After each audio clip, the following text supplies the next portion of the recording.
সম্মানিত সভাপতি, মাননীয় স্পিকার, প্রতিপক্ষদল এবং একটা প্রশ্ন দিয়ে শুরু করতে চাই। যে যিনি 24 ঘন্টা আপনার পাশে প্রশ্ন উত্তর দেয়, ভুল ধরিয়ে দেয়, প্রতিদিন একটু একটু করে আপনাকে ভালো হতে সাহায্য করে, আপনি তাদের কি বলবেন? শত্রু বলবেন নাকি বলবেন? ধন্যবাদ মাননীয় স্পিকার, আমার কিছু বলার সুযোগ দেওয়ার জন্য।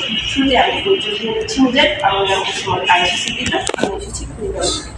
আজকের বিতর্কের বিষয় হচ্ছে চ্যাটজিপিটি কি শিক্ষার্থীদের বন্ধু নাকি সৃজনশীলতার চর্চা? সঙ্গত কারণে আমি এবং আমার দল অবশ্যই চ্যাটজিপিটির বন্ধু হওয়ার পক্ষে অবস্থান নিয়েছি। আচ্ছা, প্রথমে ব্যাপারটা পরিষ্কার করে নিই। বন্ধু বলতে আমরা কি বুঝি? যে আমাদের শেখায়, আমাদের সাহায্য করে, আমাদের ভুল ধরিয়ে দেয় এবং আমাদেরকে অনুপ্রেরণা দেয়। আর সৃজনশীলতার শত্রু বলতে কি বুঝি?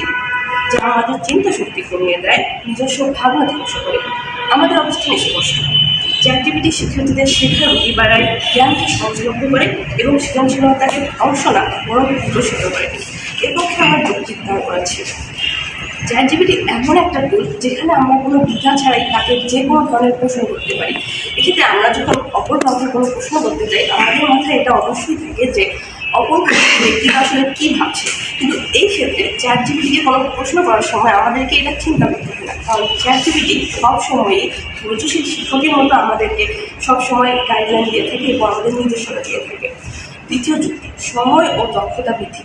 নোট তৈরি করা, সারাংশ তৈরি করা, ব্যাকগ্রাউন্ড ঠিক করা, এই কাজগুলো চ্যাটজিপিটি খুব দ্রুত তৈরি করে দেয়। ফলে আমাদের সময় বেঁচে যায় এবং যে সময়টা বেঁচে যায় মাননীয় স্পিকার, সেই সময়টাকে আমরা বিভিন্ন ধরনের চিন্তা ভাবনা, বিশ্লেষণী দক্ষতা এবং আরও অন্যান্য কাজে ব্যবহার করতে পারি। ফলে চ্যাটজিপিটি আমাদের সৃজনশীলতাকে কমায় তো নাই, বরং অনেক ক্ষেত্রেই বৃদ্ধি করে। এবার কথায় আসে, আমার প্রতিপক্ষ বন্ধু বলে গেলেন যে চ্যাটজিপিটি ব্যবহার করলে মানুষ আসলে অলস হয়ে যাবে। আচ্ছা, যে কোনো প্রযুক্তির অপব্যবহার ক্ষতিকর, কিন্তু সঠিক ব্যবহার সবসময় উপযোগী, আর এটা সম্পূর্ণভাবে নির্ভর করে ব্যবহারকারীর উপর। চ্যাটজিপিটির অপব্যবহার ক্ষতিকর তাই বলে এই না যে চ্যাটজিপিটি নিজে আসলে ক্ষতিকর। আরেকটা কথা, ক্যালকুলেটর আসার পর যেমন গণিত ধ্বংস হয়ে যায়নি, ইন্টারনেট আসার পর যেরকম জ্ঞান হারিয়ে যায়নি, ঠিক তেমনি স্পিকার চ্যাটজিপিটি আসার পর আমার মনে হয় না যে আসলে সৃজনশীলতা ধ্বংস হয়ে যাবে। এছাড়া আমরা যদি আরেকটা উদাহরণ দিই, যে যখন আসলে আমাদের অতীতকালে আমাদের মায়েরা বোনেরা যখন রান্না করতেন, তারা মাটির চুলায় রান্না করতেন। বর্তমানে তারা মাইক্রোওয়েভ ওভেন ব্যবহার করেন, গ্যাসের চুলায় রান্না করেন। এর মানে এই না যে তারা আসলে রান্নাটা ভুলে গেছেন, অবশ্যই ভুলে যাননি। প্রতিপক্ষ বন্ধু আরেকটা কথা বললেন যে চ্যাটজিপিটি আসলে ভুল করে। আসলে ভুল তো মানুষই করে, বইও করে, তো ভুল থাকতেই পারে। তিনি কি আসলে শিক্ষার্থীদেরকে ভাবলেন তাদের কি যুক্তি বা এটা ভাবার কোনো ইয়া নেই যে সে আসলে সঠিক বলছে? তিনি শিক্ষার্থীদেরকে আসলে ছোট করা হয় না?